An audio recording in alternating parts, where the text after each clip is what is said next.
Лучаны, дзякуючы трансляцыі. Запрашаю да мікрафона сябру прэзідыуму каардынацыйнай рады, былога міністра культуры, былога амбасадара Беларусі ў Польшчы, Францыі, Гішпаніі, спадара Паўла Латушку.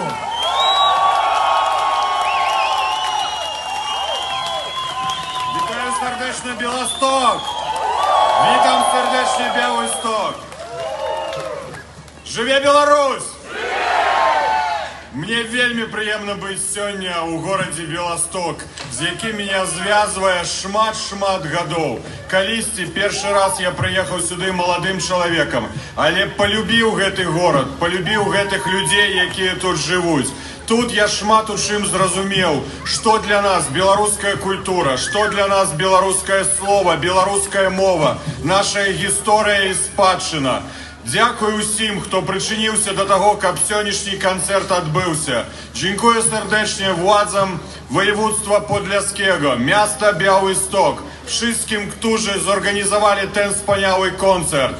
Нас сёння катуюць, нас арыштоўваюць, нас збіваюць, звальняюць з працы. Але мы змагаемся, бо мы змагаемся за праўду.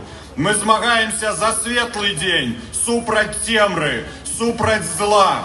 І той чалавек, які верыць у добро, заўсёды пераможа зло. Гэта так, сапраўды. Разом мы сила, разом мы моц. Нам вельмі важно, што сёння наши сябры, я толькі што вярнуўся з Вільні, учора сустракаўся з беларусамі у старажытнай Вільні, сёння з вами, што беларусы, літоўцы, палякі падтрымліваюць нас, што яны салідарныя з намі, бо яны ведаюць свае гісторыі, што такое салідарнасць. Я веру ў тое, што мы пераможам, бо мы ўсе верым, можам, пераможам!